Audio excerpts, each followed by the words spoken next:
निशा अपनी 4 छोटी बहन के साथ कचरेदान में सो रही थी, जहाँ मक्खियाँ भिनभिना रही थी और धूप की किरण उन 5 पर सीधे आ रही थी।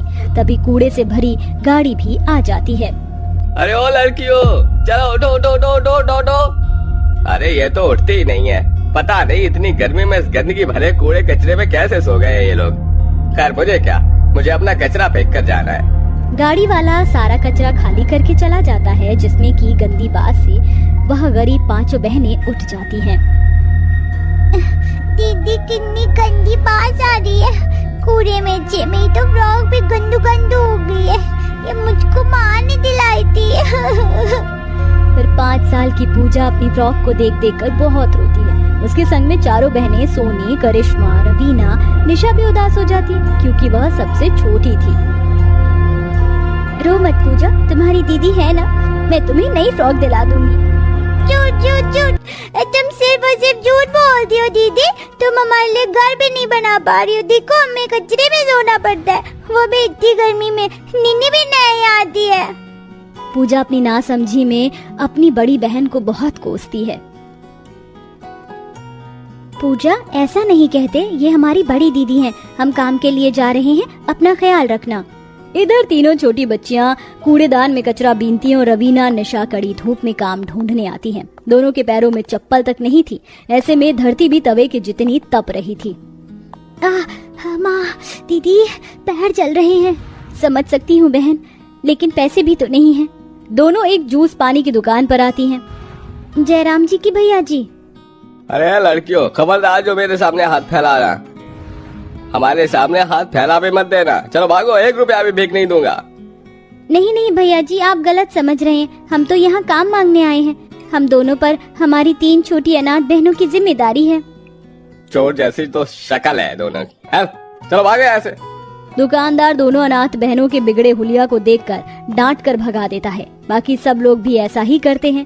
माँ बाप के जिंदा रहते बच्चे हर बुरे से बुरे दुख में भी हंसते हुए हद से गुजर जाते हैं, लेकिन जब सर से माँ बाप का साया उठ जाए तो अपने भी बेगाने हो जाते हैं। आज भी हमको किसी ने काम नहीं दिया। माँ बाबा, ये दुनिया बहुत निर्दयी है। फिर किसके सहारे छोड़ गए हमको। रो मत निशा दीदी, अगर तुम ही हिम्मत हार जाओगी तो हम चारों को कौन संभालेगा। दोनों अनाथ बहनें सिग्नल पर आकर कड़ी धूप में भीख मांगने लग जाती हैं। बाबूजी, भगवान के नाम पर 1 रुपए दे दो, हमारी बहनें भूखी हैं। उस बड़ी सी मर्सिडीज गाड़ी में एसी में बैठा पत्थर दिल अमीर आदमी उन बहनों की पुकार को अनसुना कर देता है। अरे लड़कियों, हट जाओ, मेरी गाड़ी के आगे से हटो। ड्राइवर, गाड़ी भगाओ। साहब, 1-2 रुपए ही दे दो, भगवान तुम्हारा घर आबाद रखे। गाड़ी फुल स्पीड में चल पड़ती है और रवीना कंकड़ भरे सड़क पर गिरकर जख्मी हो जाती है और रोते हुए कहती है, याद है दीदी, इस शहर में हम अपनी माँ के साथ न जाने एक नई जिंदगी शुरू करने की कितनी उम्मीद लेकर आए थे। हाँ बहन, मैं कैसे भूल सकती हूँ उस नौबत को। अजी उठ जाओ, मुझे और मत सताओ। उठो ना, उठते क्यों नहीं हो।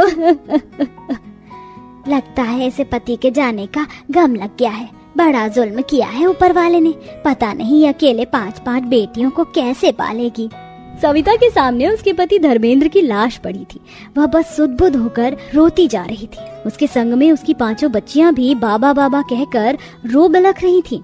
तभी सविता अपनी कलाई की चूड़ियां पटक कर तोड़ लेती है और अंतिम संस्कार कर देती है। अब मेरी बच्चियों की जिम्मेदारी मुझ पर है। ना तो मैं पढ़ी लिखी हूँ, ना मुझ में कोई हुनर है। मैं कैसे पालूंगी? भगवान को ही तो रास्ता दिखा। तभी सविता का ध्यान अपने आंगन में उगे हरी घास पर जाता है। मुझे हाथ पंखा, चटाई, झाड़ू बनाना तो आता ही है।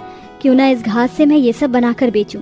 सविता के संग में उसकी 5 बेटी भी झाड़ू पंखे बनाती हैं, लेकिन सबके घर में कूलर पंखा लग जाने से कोई भी घास के सामान पर एक नजर भी नहीं मारता।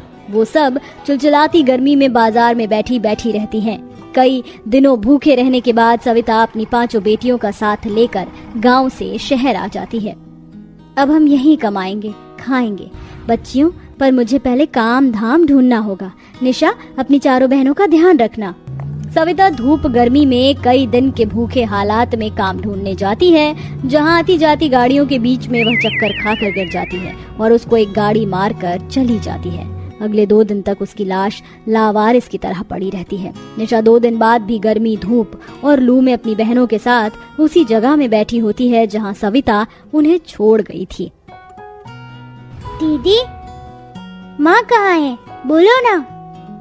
दीदी, मुझको माँ के पास जाना है, लेकर चलो ना। निशा दीदी, मेरा दिल घबरा रहा है। माँ को गए 2 दिन हो गए, हमें चलकर उनको ढूंढना चाहिए। ठीक है, चलो चलते हैं। दीदी देखो ना, वहाँ पर इतनी भीड़ क्यों लगी है? चलो देखते हैं करिश्मा। जैसे ही 5 अनाथ बहनें अपनी माँ की लाश को देखती हैं तो बहुत रोती हैं। जहाँ एक झाड़ू वाला कुछ इस तरह की बातें कर रहा था। अरे पता नहीं किसकी लावारिस लाश है, थोड़ी देर में कचरे की गाड़ी आएगी और ले जाएगी उठाकर। मैं किसी को अपनी माँ को ले जाने नहीं दूंगी, ये हमारी माँ है। हाँ तो ले जाओ उठाकर, वरना कचरे की गाड़ी आएगी और भरकर ले जाएगी। चारों अनाथ बहनें उस दम निकालने वाली धूप में उसकी अर्थी कंधे पर उठाती हैं और पूजा मठ के लिए आगे आगे धूप में चलकर शमशान घाट लाकर अंतिम संस्कार कर देती हैं। उस दिन से वह बेठिकाना कचरा दान में सोती हैं। पर क्या छोटी, आज तो हमको भीख भी नहीं मिला, अपनी बहनों का पेट कैसे भरवाएंगे? हम तो भूखे रह भी लें। तभी दोनों रास्ते से गुजरते हुए एक पार्क देखती हैं जिसमें माली घास काट कर फेंक रहे थे। दीदी देखो, कितनी हरी हरी ताजी घास है, और देखो इस माली ने तो इतने सुंदर फूल लगे पेड़ों को भी काट दिया है। इन्हें ले चलते हैं। पर इस घास का करेंगे क्या रवीना? दीदी, गांव में फूस का घर बनता है और कितना लंबा चलता है, तो क्यों ना हम इस घास से अपना घर तैयार कर लें? ये भी तो टिकेगा। तुम ठीक कहती हो। दोनों बहनें घास बटोर कर सर पर उठा लेती हैं, जिसमें एक जादुई कीड़ा भी लिपटा हुआ था और घास में वो चला आता है। दीदी, आप इतनी घास क्यों लाई हैं? इससे हम अपने रहने का घर बनाएंगे, क्योंकि घास बहुत ठंडी होती है। सुनो, मेरी मदद करो। दीदी दीदी, इस घास में से तो आवाज आ रही है। ये तो एक कीड़ा है। निशा उसे हाथ पर उठाती है। तुम बोल सकते हो? हाँ, क्योंकि मैं जादुई भंवरा हूँ। मैं तो फूलों का रस पीने के लिए उसे पार्क में पहुँच गया था, तभी उन माली ने पेड़ काट दिया और मैं जख्मी हो गया। रुको, मैं तुम्हें ठीक करती हूँ। निशा उसे एक पत्ते पर रख देती है और चारों रस भरे फूल ला कर देती है। तुम सबका धन्यवाद। मैं मीठा रस पीकर मेरी शक्ति पूरी तरह लौट आई है। कहो, क्या मदद कर सकता हूँ मैं तुम्हारी? हमारे पास रहने को घर नहीं, क्या तुम बना सकते हो? क्यों नहीं, क्यों नहीं। तू फूल में भंवरा, एक घास दिखा दे कमाल, जिससे बन जाए ये नाथ बैरों का सुंदर सा बसेरा। कीड़ा ये मंत्र गुनगुनाते हुए उस पूरी घास को जादुई बना देता है और पलक झपकते 5 अनाथ बहनें खुद को विशाल जादुई घास के घर में पाती हैं। अरे वाह, ये घास का घर कितना बड़ा और सुंदर है ना सोनी दीदी? हाँ पूजा, और इस घर में तो कितनी ठंडक भी है, गर्मी भी नहीं लग रही। देखो, इसकी तो दीवार भी हरी और दरवाजे भी। अच्छा, अब मैं चलता हूँ। तुम 5 का जो भी इच्छा हो इस घास घर से कह देना, ये पूरी कर देगा। ये कहकर वह कीड़ा गायब हो जाता है। क्या सचमुच हम इस जादुई घास के घर से जो मांगेंगे वो ये देगा? तो फिर मैं मांगती हूँ कि हमारे सामने अच्छा अच्छा खाना आ जाए। और घास का जादुई घर अपने जादू से उन्हें लजीज बढ़िया खाने की थालियाँ देता है। ये तो सच में जादुई घास का घर है। दीदी चलो खाते हैं। कई दिन तक भूखे प्यासे गर्मी में भटकने के बाद वह उस दिन पेट भर कर खाती हैं। अब तो मेरा मन ठंडी ठंडी आइसक्रीम खाने का कर रहा है। प्यारे घास के घर, क्या तुम हमको आइसक्रीम खिलाओगे?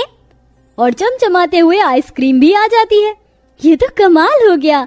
प्यारे जादुई घास के घर, मुझे नए कपड़े दो ना, मेरे पास एक भी अच्छे कपड़े नहीं है। और सोनी की इच्छा पर जादुई घास का रंग बिरंगे सूती के सुंदर सुंदर कपड़ों की बरसात कर देता है।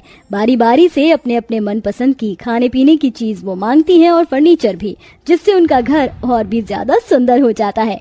और अब 5 बहनें खुशी खुशी जिंदगी गुजारने लगती हैं।